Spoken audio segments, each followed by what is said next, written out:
Okay, let's get started.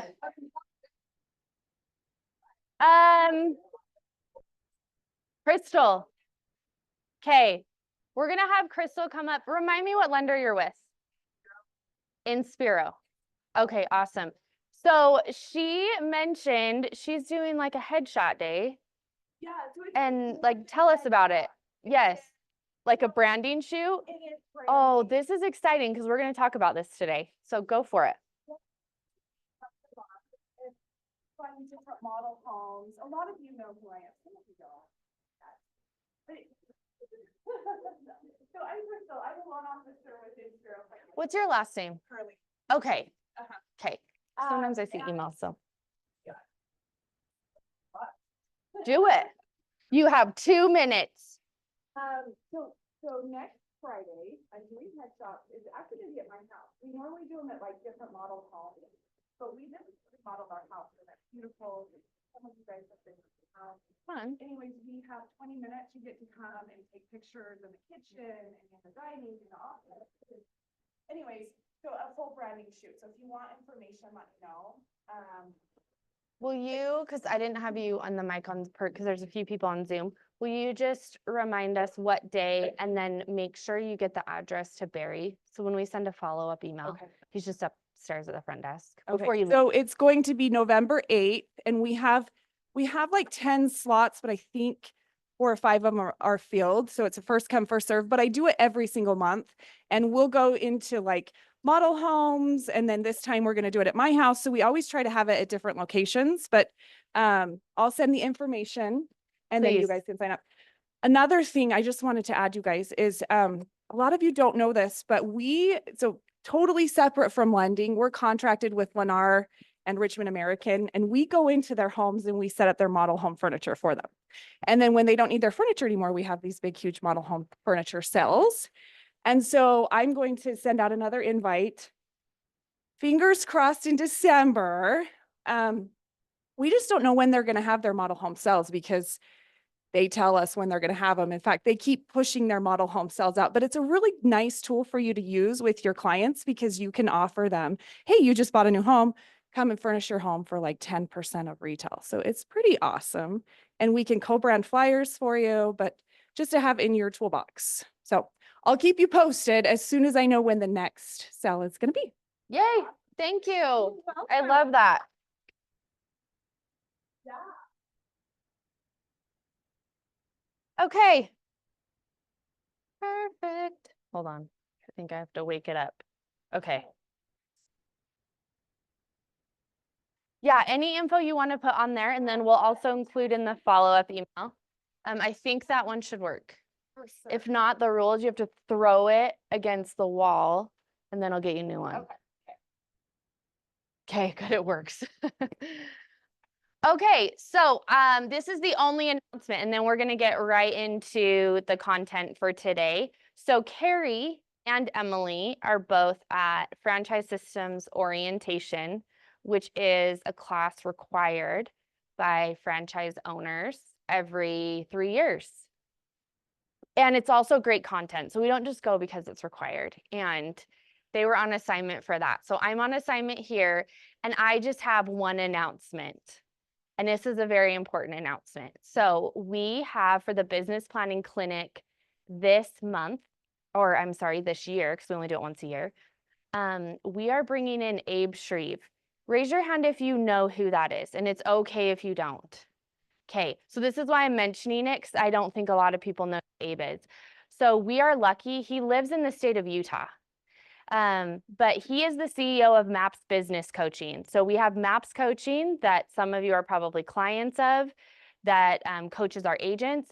He runs the business coaching side. So MAPS also consults businesses outside of real estate. So he operates that at a very high level. The email that we send out, we'll send out another one today, says his whole bio on there. So we are doing a business planning clinic with him as the instructor. I love it because if anything, it doesn't matter what he teaches. Abe is a very engaging instructor. So picture those classes you've been to for 3 hours that they flew by because you were just so entertained in what people were saying. That's an Abe class. So the only reason we're charging for it is because he is a high caliber speaker and charges us.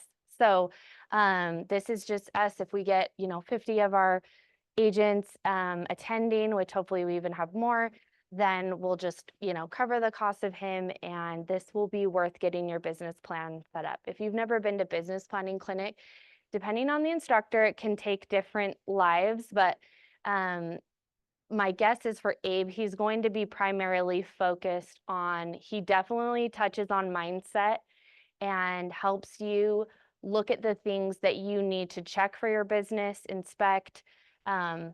This is a good way to start the next year that we have coming up. So planning season, and that is in 2 weeks from today. It's here, it's home. It's just here, no travel. It will be one of those days we might be parking at the church parking lot. So it is on our master calendar. It's on our market center calendar as well. Yeah. Nope, that'll be team meeting, and then we'll have lunch as well. So 3 hours. There you go. There's the registration. Okay. So today, all that we are talking about, if you walked in late, I have a little pile of content strategy checklist that you can go grab. We'll also send the PDF as a follow-up for anybody that didn't come today. So I received, has anyone ever heard of the company Luxury Presents? Okay. Kind of a little bit similar vibe to Agency, the company that Sawyer runs. Got a big focus on websites. They talk about CRMs. They do some paid ad. They do paid ads for agents. So they have a few services that agents would buy. Why I love them is they're very content focused. They're always talking about what draws in the average buyer and seller. And they put out really just like a market report for 2024 and what's coming in 2025. And I'm in their, I guess, database more or less because I am also heavily focused on content creation. So I got their market report for the year, and I was like, this is an entire class. And it's very heavy on stats. So I'm going to try to go through the stats to give you the relevancy to what we're talking about.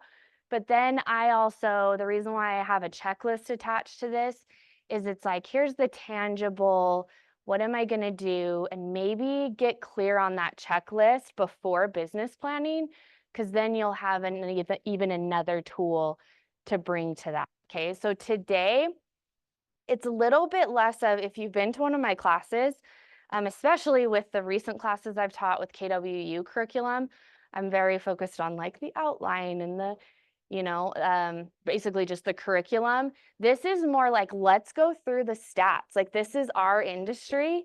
This is what's happening. These are what we are saying.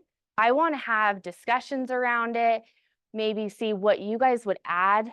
So this is going to be, if you know me, I love collaboration. So let's just collaborate together today rather than me just talking to you for 50 minutes, okay? Because you guys have a lot of good input. I just realized I had an AirPod in my ear.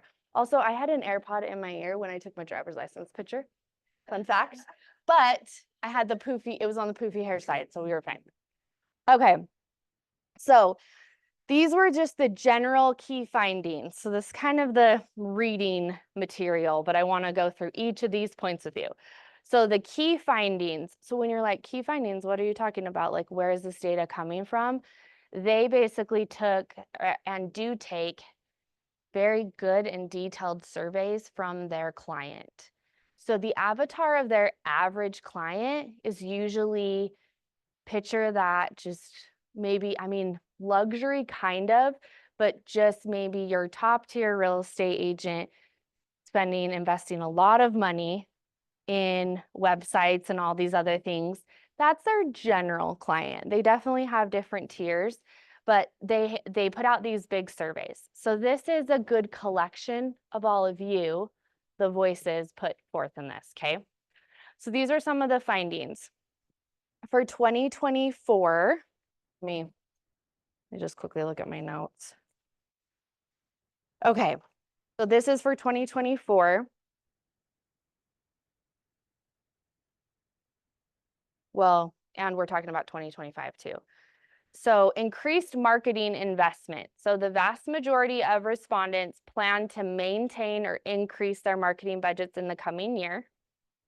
So we're going to go through some of these in deeper detail. So we'll just kind of read through these. There's an evolution of marketing channels. Business websites have overtaken social media as the most important marketing tool for 2024. Interesting. SEO and video marketing are also gaining significant traction.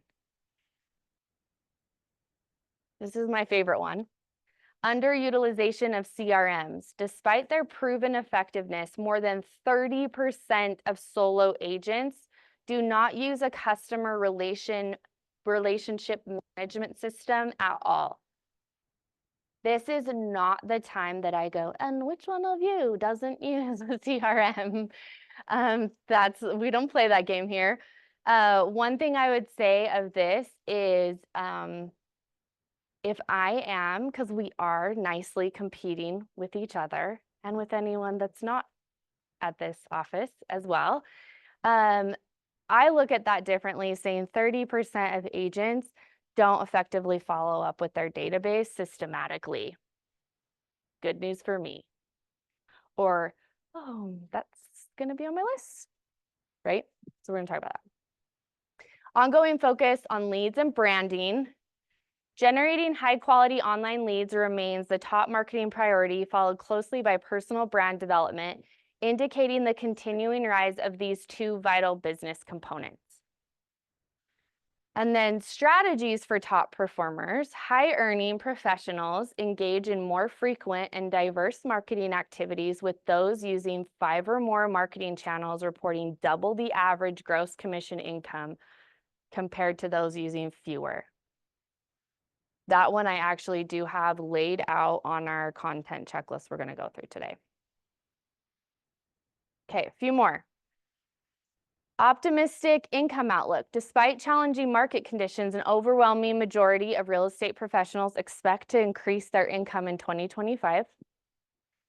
Anticipated market shifts. Real estate professionals predict a seller's market in 2025, with potential changes in buyer representation and an increase in dual agency transactions. Industry consolidation. There's an expectation of more agents leaving the business than usual, coupled with growth in real estate teams. And the NAR outlook, National Association of Realtors, while most respondents see the value of their NAR membership, a small minority are reconsidering their relationship with the organization, particularly solo agents.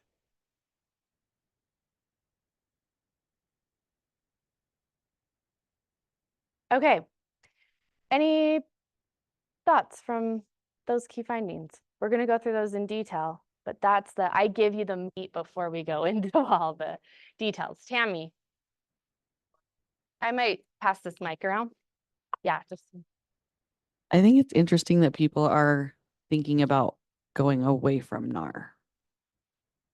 Because then how will they get their listings? How will they, I mean, that's where we have access to all of the listings. So what are they saying is the other option for viewing listings and having stuff to show your clients that's a great question. if you're not a member?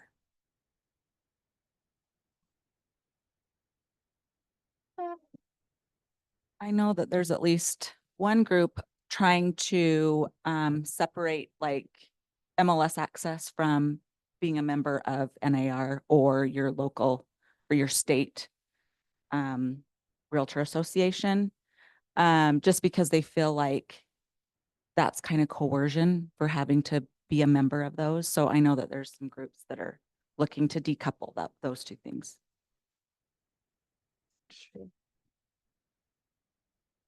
Any other comments?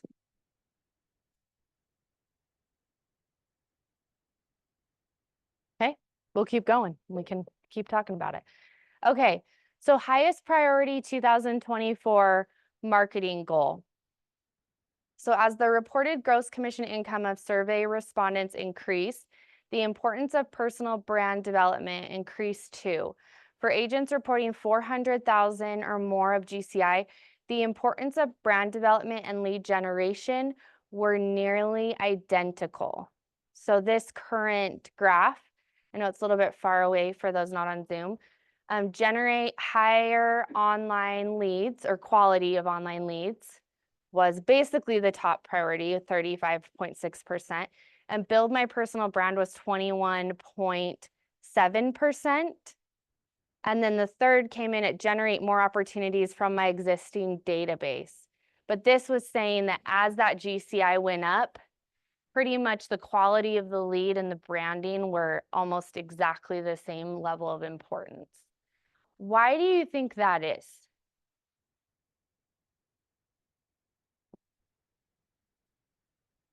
And you could even just answer it like why your brand is important to you. That's honestly the answer sometimes, right? Well, my number one focus is SOI. But also I think that, my business model has kind of kept me almost like at this plateau, right? So my guess is, agents that are doing better than me, they have their SOI system down and it's duplicatable and it's feeding them.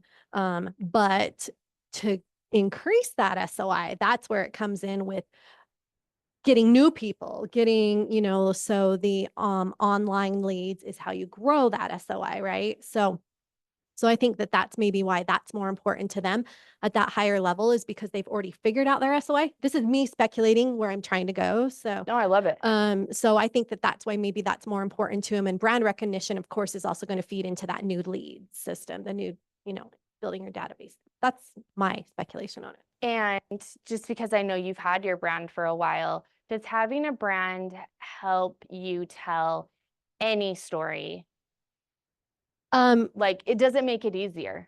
Yeah, for me, for From I just sure. sold a house, like we're helping the client. Yes, yes. So my brand is Property Stars, and Yeah. so the way it works with that is it's all about the client is the star, the home is the star, So we kind of try to base it on like spotlighting and making them the star, if that makes sense. So having a brand does help me tell a story that's duplicatable. Yeah. Kind of based around that. So I love that. Thanks for that. And one little quick thing I would add to that, when I scroll, because how fast do we scroll social media? Pretty quickly. Our attention span's shot at this point. What I love about Christy's post specifically is I see the brand and then I go, oh, and that's Christy. Versus like, because hi, I'm Kimber. I've been at Keller Williams 10 years. Most of my scroll is you guys killing it and selling houses, right? Yours would be an example of something that really sticks out because I see your brand first with how you structure, like even a sold post. And we're going to talk about that, but I wanted to point that out. Brand is important. Any other thoughts around this? It's going to get even more fun. Who likes stats, or are you like, oh gosh, I came to the stats team meeting. Okay. So takeaway, as the real estate industry continues to evolve, professionals who adapt quickly to these trends, leveraging technology, diversifying their marketing strategies, and focusing on personal branding will be best positioned for success in 2024 and beyond. This report provides invaluable insights and best practices to help navigate these changes and capitalize on emerging opportunities in real estate marketing. We're about to talk about all of those insights. But I love that the sections that were highlighted, those who adapt quickly will be best positioned. I don't think that that's written anywhere on the checklist, but that would be something that I would let stick in your head for this class. Those who adapt quickly will be best positioned. If I adapt quickly, I will be best positioned.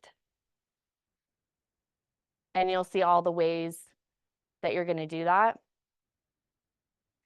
But there's a reason why those are bolded.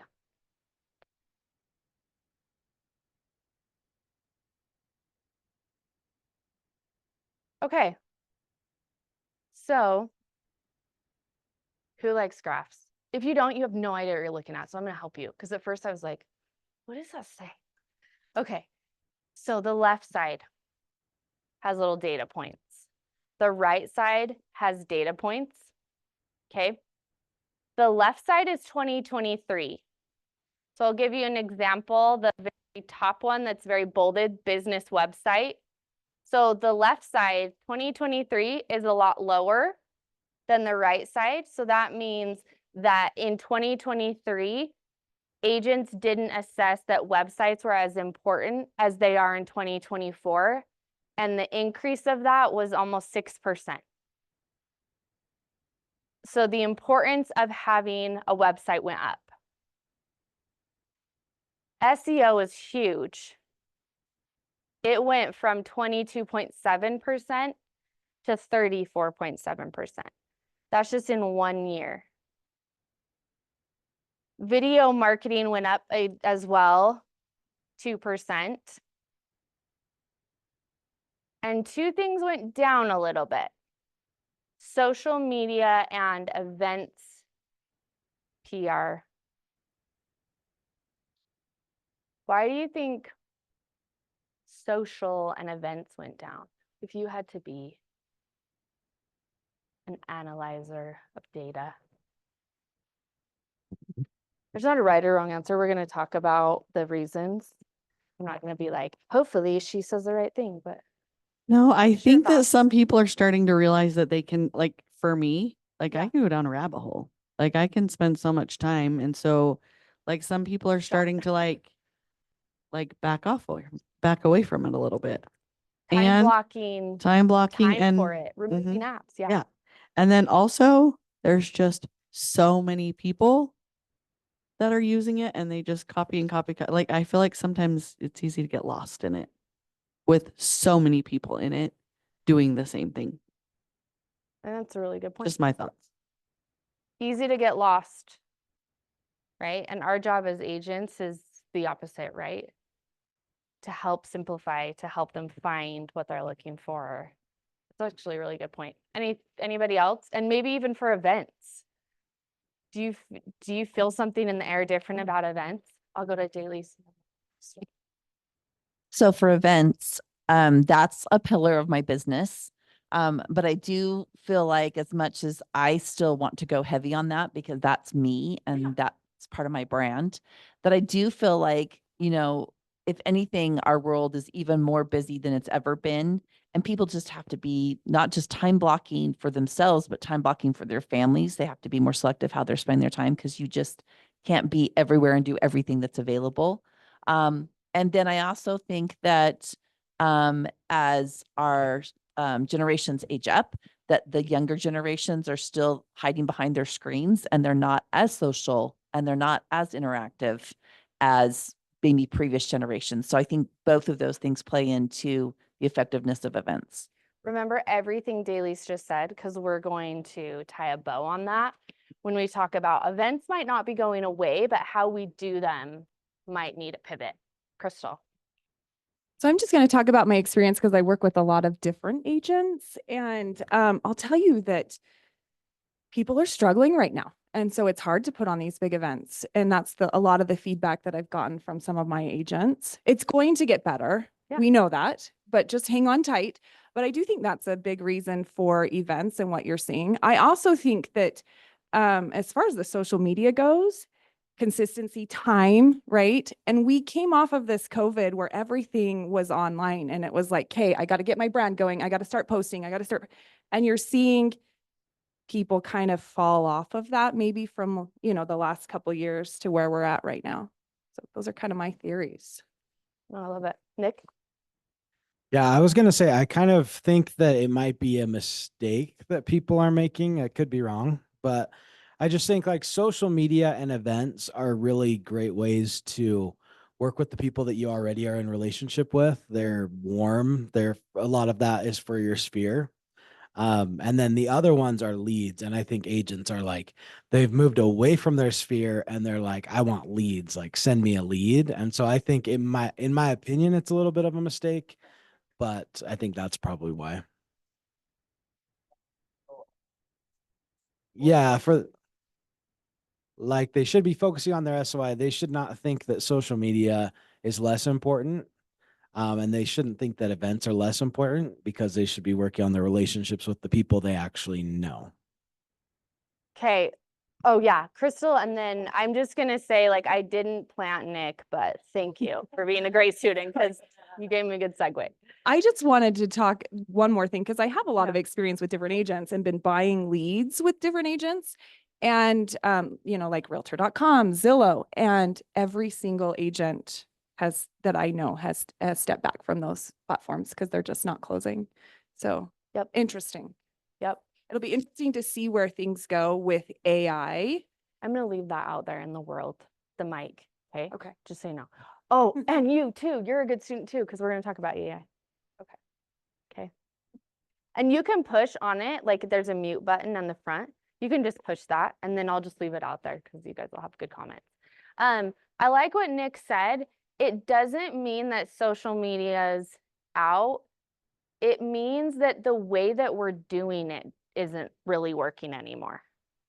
And events, they're not like, so this is my official announcement. We're not doing events anymore, / of course we are. And as agents, do we need to look at how we're doing them differently? Effectiveness. Are we getting business out of them? Robin. Oh, sorry. Thanks for helping me with the mic running.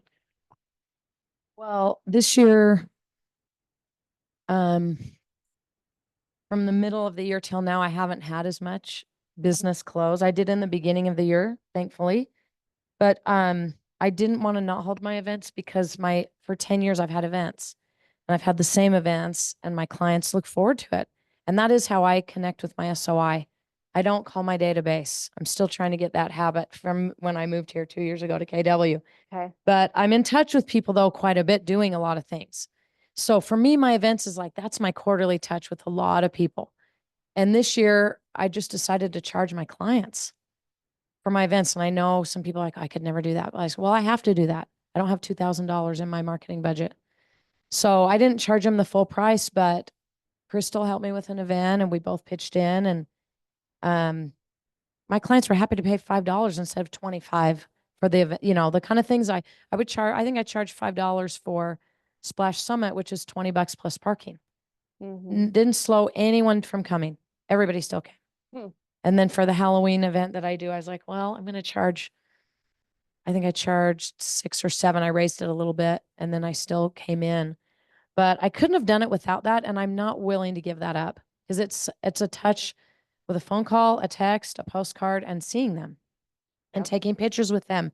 And it's 10 years now. I have clients who had a baby 10 years ago and their baby's 10 and I see them every year. Yeah. And it's huge. So to be top of mind for me, my events are everything. Yeah. And yeah. Well, I'm just question on this. Is this stating this is actual where people spent their dollars and their money and their time, So or where they think it's important? Yeah. So most important marketing channels. So this company is comparing the responses they got from 2023 to 2024. And the data is showing that agents are saying basically these things are a little bit less important of marketing channels for us. These are increasing in significance. And even events, that's not a deep drop, but they're just saying like, but it could be because they didn't spend as much money on events this year. I think that's really what it is. So because it's not this isn't hey, so the things that went down, we're not going to do those anymore. It's just like, that's why I wanted it to be a conversation. Like I have not reduced the number of events that I've done, but I have reduced how much I'm spending on it. So getting more creative, like Robin charging clients, or like me reducing the giveaways that I do. Instead of spending 70% of my budget on giveaways, I'm spending like 40% of the budget on giveaways or something like that, so just changing.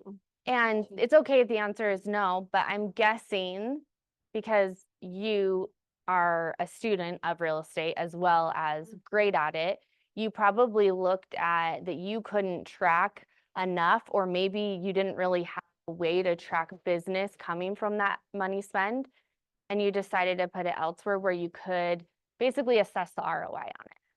Was that any bit of the thought process, or why did you take an amount like that from a budget of giveaways and put it somewhere else? Well, because I had less money this year. I didn't put it somewhere else. I just, Yeah, instead of I think that's spending why the event changed. $2,000 on like, hey, we're going to give away like a Nintendo Switch and we're going to give away a PlayStation. Instead, we're giving away like just like $1,000 of giveaways at an event instead of 2,000, Yeah. So the event is costing more than the giveaways, where before it was the other way around. Okay. Does that make sense? Yeah, no, So- totally. Thanks for going into detail on that. Okay, so we're going to talk about CRMs for a second, because really I look at CRMs as the vessel for our business. It's how we're going to get from point A to point B. And this is the data, and I would say it differently. If 30% of solo agents are using no CRM, that is a huge advantage for you.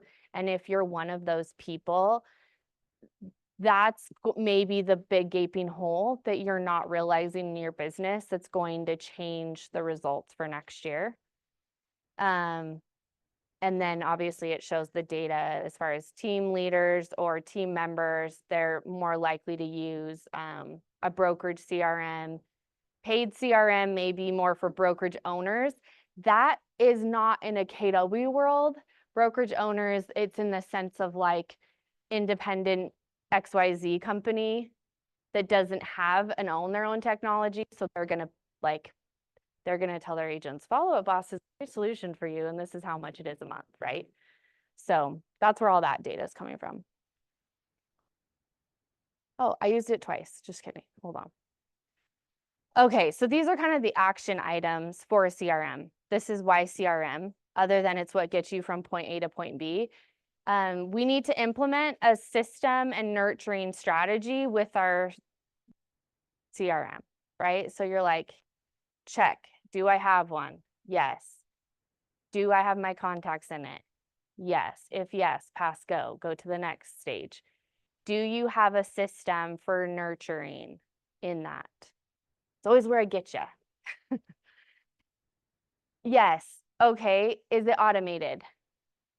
Yes. Okay. Are you segmenting and grouping so you can deliver a very pointed message to the group that you're talking to? Because the more relevant that message is, the more likely they are to listen to it, right? Which is why I love TikTok right now, because it's given me all the things I want to hear, I just feel like they're going to get rid of it, I heard, so that's sad, but we'll figure it out. So this is like, I'm going to say something. We're not going to get political, but I'm going to say something and then we're going to move on. But TikTok's algorithm is more designed to give you what you want to see. In a different election, it gave you what whoever they is, wanted you to see. And there was half the people that didn't want to see that. In TikTok, it knows I stay on a certain video longer. So it just gives me the stuff I want to see. And so I'm like pretty sure that's just how the whole world thinks, even though really that's my TikTok world. Okay. Yes. Does that make sense? But it's going away probably because of that. So bye. Just kidding. We'll talk about that later. Different class. Okay. So I like to simplify things. That's how we implement. So you guys have a content checklist. If you don't have one, there's a stack right there when we walked in. We're just going to call it the 5 for 25. There you go. That'll be easy to remember. So this was part of the data from that previous slide. Agents and brokers who use 5 or more marketing vehicles to promote their listings and build their business reported an average GCI double that of agents using 3 or 4. So there's the why I care, the what's in it for me, double the GCI. Okay, proceed. So what am I doing? So this is the plan that I want all of us, and this is all of us. Liz can do this too for her business. These are the 5 content mediums that if we lean into and do it effectively and consistently, we can potentially predict an average GCI double that of those that are just like, I'm just doing email. I just do fill in the blank, right? This is the way you stand apart from everybody. So you noticed I didn't really put a guide as far as you need to be posting blah, blah, blah, because you would listen to Gary Vee, which is a content creator that I follow. And he's like, you need to be posting 5 posts a day. And I'm like, you're hilarious. Like, there's no way, right? Yeah, well, and yeah, it's just like not my strategy. And also like, I'm not a content creator today. So if I like pretend to be a content creator tomorrow at 5 posts, like I'm gonna be super cringy at 5 a day, you know? So I'm like, oh, just chill, just start somewhere. Correct. Yeah. So this is why this is like your pace. There's a system, but your pace, right?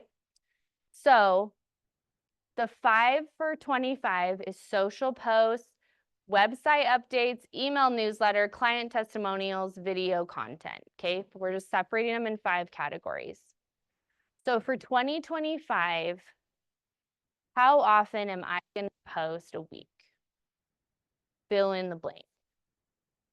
For website updates. So website updates would mean just that I kind of put even blogs in that category. We'll talk about one of the things that's in for 2025 is blog, rich content that you can attach to your posts, that you can put on email newsletters, that give more people information.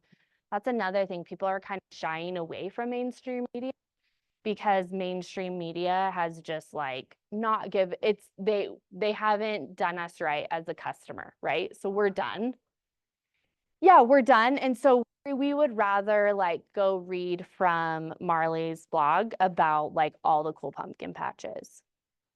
We don't need whatever local news, you know, like again, that's just part of the trend. So website updates, I would put blog in that category, but you can update other things about your site. But you also want to be kind of updating it because you want it to feel clean and fresh, right? So I would just put a plan, like, am I updating this monthly? Am I just putting, if I put 1 blog a month and intentionally share it on an email newsletter and social, and it gets some people back to my site, that's probably more than I'm doing right now. Or is it quarterly, right? It doesn't matter. Again, it's just like, what am I going to do? What is my goal that I'm going to sustain either with myself or with the leverage that I have? Email newsletter, how often? If you're going off of a traditional 36 touch, you're sending a newsletter twice a month. Maybe you think that's too much. Like I just had a conversation with one of the top agents at a different office the other day, and she's like, I want to send an email once a quarter, right? But that's what she wants to do for her SOI and who she knows, and that's fine. But how often? Client testimonials. So this one is the one that surprised me initially the most because I'm like, okay, well, testimonials, that's like a pretty big, like, you're going to put that as its whole pillar. You guys continue to sell more houses because people talk about you and how good you are at what you do. True or true? So all you literally have to do, and I go off on this in my 4-hour customer experience class. Like all you have to do is put a system for getting a review from someone after they work with you, and then putting it on your social calendar to say, when am I going to post the thing that I got from them? But getting it from them is the first step, right? And if you did that, how many deals did I close last year? Let's say I closed 30. If I just got 30 intentional testimonials from what it is like buying and selling a home from the people that are the most trustworthy because they actually worked with me, how much does that change everything? Shelly.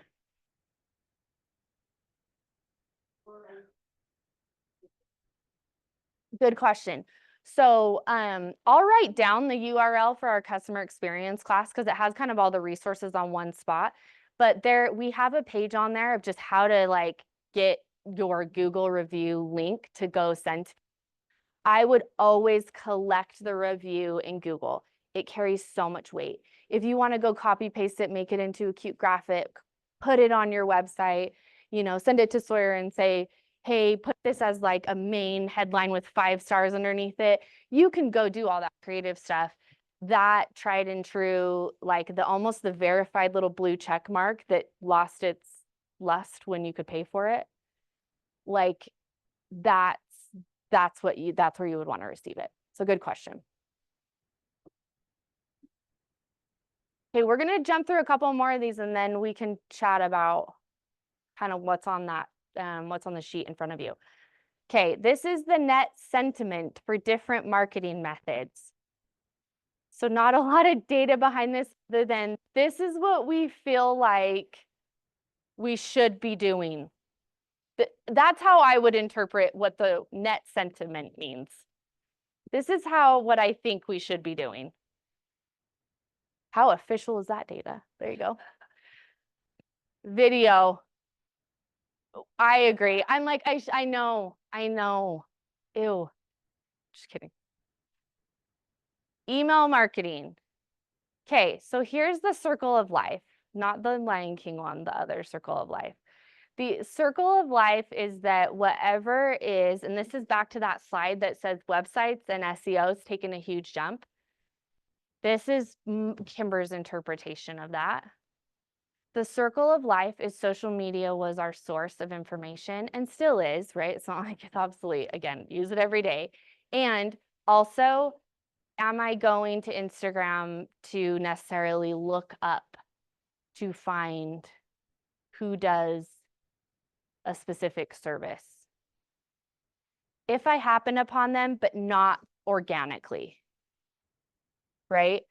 So the reason why is because I just know if I go onto Instagram, goodbye, hour and a half. So long. Have you ever been like, what did I get on this? Oh, I was looking for, what the heck? What the heck? Now I'm making a recipe. I'm making pumpkin bars. Yes.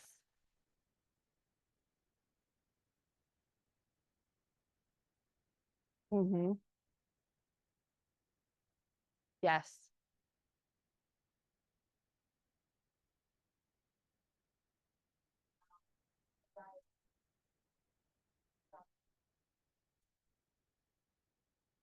Yeah. Yeah, it already is for me in the sense of I still use Google as the source for getting me the business hours. I don't know, mentally I'm like, okay, like are they open today? Like I mentally go to Google with that. But if it's anything like tell me something about something, I've for sure retired Google at this point. And a year ago, that wouldn't have even been in my normal repertoire, you know? So great point. So other things are just kind of like going down, and specifically, I think print's pretty low. But back to the circle of life, it's like, okay, so now we don't want to go do this. We want to quickly find it on Google or through AI. With stuff like email, I think for a long time, again, it was like, okay, well, we get so many emails. And yet, this is how emails work is that sometimes I don't get all the information that I need, and I can't predict behaviors anymore. I feel like people are all over the place. A business strategy for 2025 is be consistent and like predictable in a good way. I feel like predictable is consistency, not predictable in the sense of like you are boring. And you'll probably be taking lead from the pack just from doing that. So dang it, video. I think all of us were just like, oh, video, and we clicked that button. But dang it. Okay, I'm gonna talk about that. Okay, so on your checklist, we have the 5 for 5. I have ins and outs. These are kind of just the general ones, again, that the same grouping submitted. And then I left a few blanks because I want you to kind of think like, what is in for me in 2025 and what's out? So the ins are obviously a lot longer, but I loved every single one of these. So authenticity and caring is in. Nothing predicts, who the heck was it? I think it was Gary V. Usually it's Gary V or Alex Hormozy with me. But he said nothing predicts longevity more than authenticity. Do you want to be in business a long time? Just be freaking you, because you can only put up the show for like 2 years or 3 years or whatever. And then you're either going to burn out or whatever. But authenticity, that's how people stay in an industry. That's how businesses stay open. Tammy Loescher. I think I have another one. If it works. Yes. No, Shelly and I just kind of were looking at when you said that, because on your little sheet it says trying to be an influencer instead of a realtor. I I think went that, right. I was like, oh, I hope that digs into your heart. but I think that's it. I think Yeah. that so many people are trying to make themselves so different than what they really are, just to be on social media and to make people, but a lot of times I don't feel people are authentic. Yeah. Sometimes, I shouldn't say all the time, but And a lot of times the I don't feel like they're verdict is out authentic. of how long that lasts, right? Right. Because that's You can also only the do new it for so trend. long. None of those people have been doing that for 3 years or more. Right. But you've been a realtor for 3 years or more. And your people keep calling you, and their kids keep calling you, and their family members and their friends keep calling you. Blogs with rich content. That could be a whole class. And because it's so important as far as an in, it probably will be coming soon. We try not to overwhelm you, but coming soon. And why blogs are back in is because, again, being the information source and getting people that are on social back to your site is so crucial, right? But the people that aren't actively searching for homes, they have to have a reason to even be on your site, right? Engaging in the comments. So this is like to Nick's point where it's like social's going down, but it's like the way that we're doing it is maybe what needs to pivot. It's not all about the posts. It's about like when you open that, are you hanging out in the comments? Are you connecting with your people? I don't know if you've been a victim to this, but I will open up the KW Home Hub Instagram. That's the only one that I run. And I will scroll through. And if I see something, like I will go, like I'll be on modes where I just go. And it's genuine, I promise. But I'm like, and I stop long enough to be like, oh, that's ours, you know? And then if it's like an open house or something, I'll, if I can look at it and see what time it is, and sometimes I'll go share it. But you know what I always share? When people tag me in it. Right? So another point as far as like engaging your people is when you're commenting on their stuff, they're always going to see that. They might not see the last 4 just listed posts that Nick posted, and it's not to say that he shouldn't have posted them. However, they're going to see Nick when Nick says, that is so exciting that you got that, or haha, that picture is so funny. You're going to sound like less of a boring person than that, but you know what I mean. Hang out in the comments.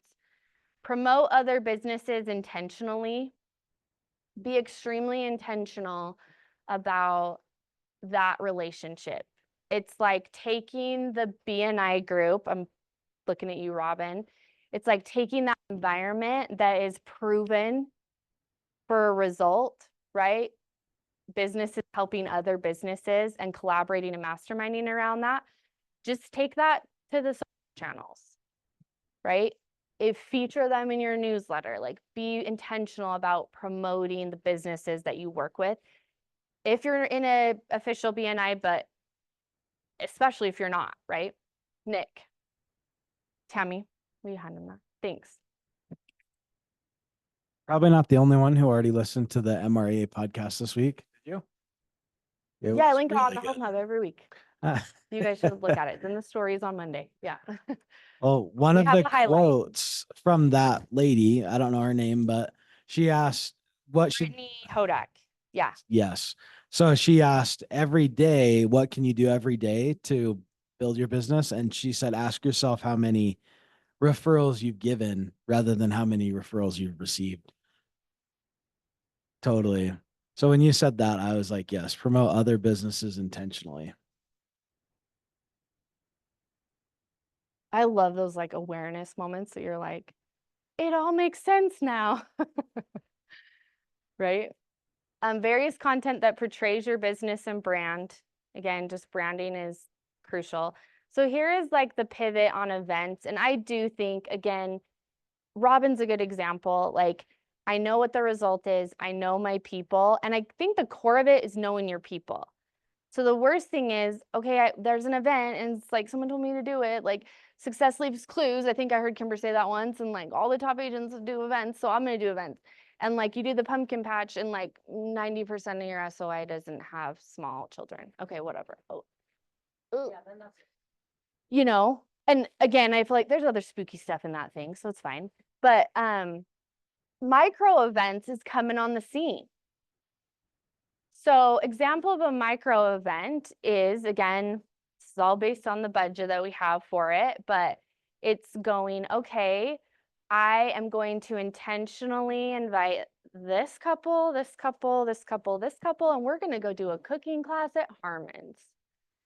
That's an example of a micro event. It might be a little bit more expensive for you, but the intentionality around it, I guess that's a quality over quantity moment. Have you ever done like a micro event? Or as long as it doesn't say red. Yeah, my life is a micro event. Yes, I think, yeah, you're good. I can share Erica, one of our, a couple of Erica's there. Yeah. Talking about, I'm gonna share, Erica recently had her first event, and I was like, what is it? And she goes, well, it's gonna be up it's up in like downtown above, kind of above the Capitol towards you. In that, you know, I don't know if that's where I grew up, but I don't know if everyone knows. Like Federal Heights, yeah. Oh, up by the ornament. So she has a friend with a multi-million-dollar home. She said, why don't you use my house? So there's a pretty gorgeous venue.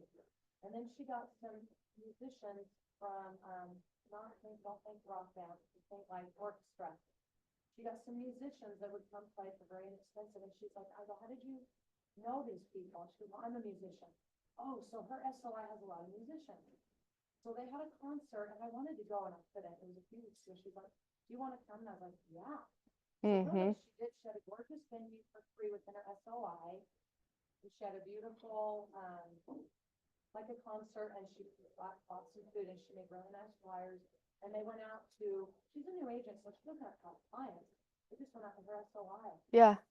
And the people hosting, the husband, the wife's her friend, the husband is a surgeon at the U, and they were gonna put it out to all of his doctor friends, they're really wealthy.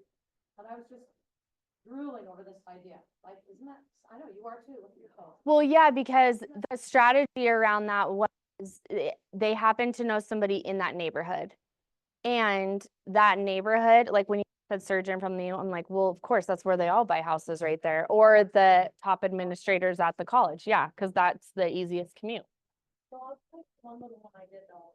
Last year I started I think about a year and a half ago, I realized I have a number of friends from different countries. Mm-hmm. And then I have some friends from other countries, and I sort of love the idea of living in another country. So I was like, I'm gonna invite, not Pedro's clients, his clients are all from other countries, but I was like, I'm gonna start an international women's dinner group.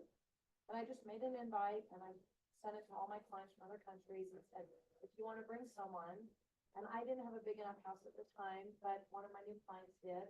And she loved hosting, and she's newly here from Korea. She didn't know anyone. She goes, wow, I'd love to host parties. I don't know anyone. I'm like, well, I got the people. You got the, let's put this together. And that's what we did. I love that. Met like 3 or 4 times, and I've met some new people through that these women have brought. And then I just moved to Daybreak for a bigger house to host these dang events. And honestly, it's one of the reasons I moved there. And a ton of my neighbors are from other countries. And so I'm gonna invite them to my next event. So it's neighborhood people. I'm not really talking about that I'm a realtor, but I think as we get doing more and more stuff, and I email them, and it's my real estate email, my logo, my name's at the bottom of it. You know what I mean? Yeah. To see what I'm doing. Well, that's a great example too of when I told you guys, one of the things you need to have on your list for CRM is engaging your database, but segmenting them.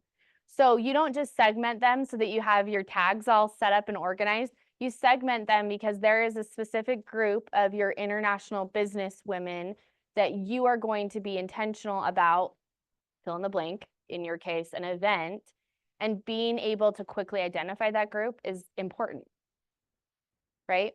So thank you for bringing up that as an idea. We're going to wrap up because it's 12:05. I just want to go through a couple more of these and we'll send you guys the slides. So just being in your CRM every day. That I put it on the in list. That's cool. That's cool to do. That's not the nerdy thing to do. That's the cool thing to do. If you're just in it every day, what does 12 months from now look like? Were you in it every day this year? Laughs. Or cute laugh. No. Yes? Oh, dear Lord. Lord. Just kidding. Yeah. Yes.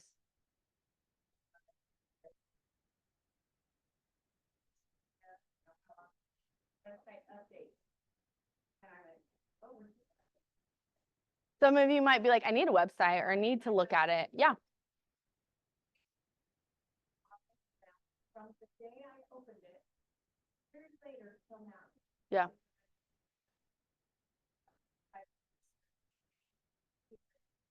Yeah. Mm-hmm. Part of this is awareness, right? Video content about local areas, clarity of added value to the transaction. So it is in for you to be crystal clear through words, written words, spoken words, maybe even sung words if you're good at singing. Provide clarity to everybody of the value you add to a transaction. To your point, don't be a secret agent. Okay, out. Being an influencer instead of a realtor. Influencers make money per post. You make money per house. There is a middle line that we can do both, but at some point, the further you get away from being a realtor, the further you get away from selling a home, the further you get away from getting paid to close a home. Look, I can't even see it now. I'm so far away from that. Okay. Client events that don't work for client base. We already talked about that. Okay, so I put this correctly on the checklist, but wrong on here. Plugging numbers as value, integrity over trophies. Believe me, if I was Pedro, let's just pick on Pedro. If I was Pedro, I would shout it from the rooftops of my numbers. And strategy is also, and this is how I work with my clients. We have like this little head turner series, and he was highlighted as our head turner. And what I loved about it is I was like, whoa, throwing out these big numbers to highlight Pedro. But I was like, oh, by the way, he has an intentional education plan specific to a group to help educate them on the home buying experience in the USA. Like, I just felt like I just got chills from that moment of integrity, right? So it's like the numbers are great, but sometimes we're just about, it's everyone else, it's not us, it's not this group, but we're just about the numbers. And it's like, great, but what about us brings in integrity into the transaction?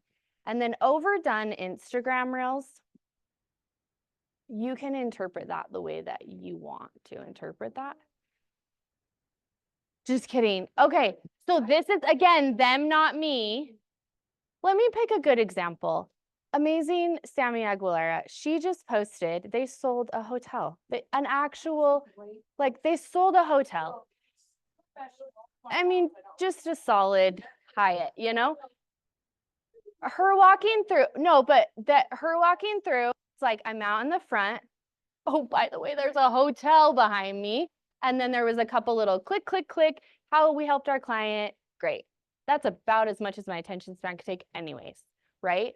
But there's like the, in the beginning, like the movie that is also a listing post. They are saying, they, not me, are saying that might have sailed because our attention span will not go on the 90-second journey with you. 90 is the max for Instagram.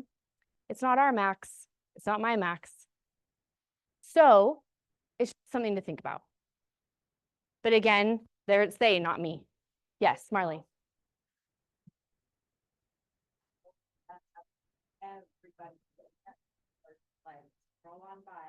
Yeah. Well, and I'm the same way where I like to be aware of trends, but I don't like to lean into trends because I'm almost like, that's gonna be gone before you have to like ride the line. So for me, I just I feel like when something comes in hard and fast, it goes out just the same way. Did you have a comment? Oh, sorry. The person, I forget your name. Okay, I thought you raised your hand. Christy Lynn. So is it just me or promise I'm I'm kind done. of Everybody- want to know the consensus on this, like raise your hand if you do this, but I see posts all the time where I feel like there's a hook and it says read for more details in the comments. It gets me. I read it if I'm Yeah. interested. Is that kind of the consensus? But Is it's good because it's breaking it up in like, I have to go look somewhere else Yeah. versus I potentially have to watch for another 30 seconds for the. the meaning? However, if I say something like, wait until the end, I'm going to listen to you and I don't even know why. And as long as you actually have something awesome at the end, like you have integrity and now I'm like, you're funny. But if it's like the end's dumb, you know what I mean? Yeah. So that's a good way to keep me there, but you gotta be creative about it. Yeah, it's a good point. I love that. Okay, everyone's like, we gotta eat chili, but I'm gonna send you guys this. Here's what the professionals predict for the industry in 2025. These are just cool little comments from real estate agents, so go and read those.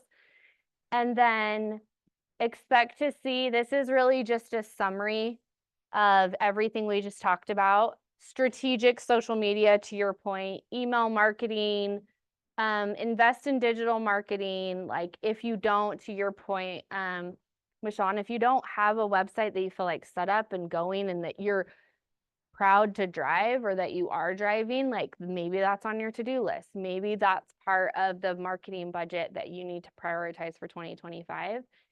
And yeah, I mean, yeah, exactly. It is beautiful. They're beautiful. They're beautiful sites. Yeah, so I love this. Be prepared to compete with agents who are spending an average of 11.7% more in marketing than they did the previous year, right? So if you are not spending anything and then you're like, well, maybe I'll spend a tiny bit more. Again, we talked about a lot of this stuff. Just decide what you're going to do and decide if any of that has a dollar amount attached to it, and then go from there. And then adjust this based on performance metrics and return on investment. At KW, with the Millionaire Real Estate Agent, we call that red light, green light. So if you're doing something and it is not yielding an ROI after a certain amount of time that would be smart to lean into, then you need to play red light, green light, meaning like stop spending on that, or this is working, this needs more. We need to spend more money over here, right? I forget what page, but you can read the MREA talking about red light, green light. Okay, we will send you these. I'll also put the PDF of the content checklist if you want a copy. And anything else? Okay, thanks everybody. Happy Halloween. And Christine Carrington wins the costume contest. And Christine is going to say the blessing. No, for those of you that just got here, Christine wore a protein shake costume. Like she came in here in an inflatable protein shake, and all of us just look like we don't even care it's Halloween. So I'm just like, this is a Mean Girls moment. Daly's honorable mention for the Wonder Woman shirt. But okay, any announcement about the food other than it smells good?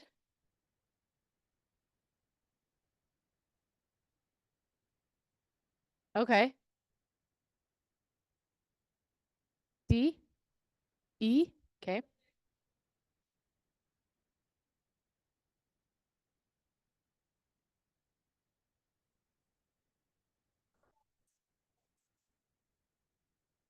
Sampler. Okay. We'll send this in a follow-up email today. Yeah, thank you guys. I'm gonna try to close Zoom.